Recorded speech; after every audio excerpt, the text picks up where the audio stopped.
এত কষ্ট করে টেম্পেলে এসেও ভেতরে মানে প্রবেশ করতে পারলাম না, তার কারণ এতটা ভিড় ছিল। মানে কত দূর থেকে যে লাইন ছিল আমি তোমাদেরকে দেখাবো।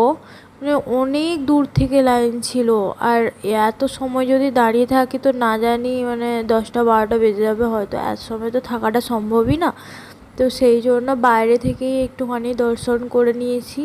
আমার হাজব্যান্ড বললো যে ঠিক আছে, আমরা যেহেতু অনেক দিন আছি তো আর একদিন না হলে এসে তখন দেখব। তো সেই জন্য বাইরে থেকেই হচ্ছে দর্শন করে তারপরে হচ্ছে আমরা মানে আর 4-5টা ঘুরছিলাম। এখানটার কুকুরগুলোকে দেখো, পুরো বাঘের মতো লাগছে না? মানে কি বিশাল বিশাল কুকুর, আর কি বড় বড় লোম।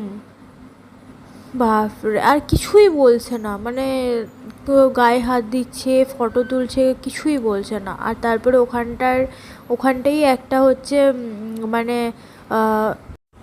পার্ক ছিল। তো সেখানটায় 10 টাকা করে হচ্ছে মানে টিকিট কেটে প্রবেশ করতে হয়। তো আমরাও প্রবেশ করেছি, দেখি কি আছে।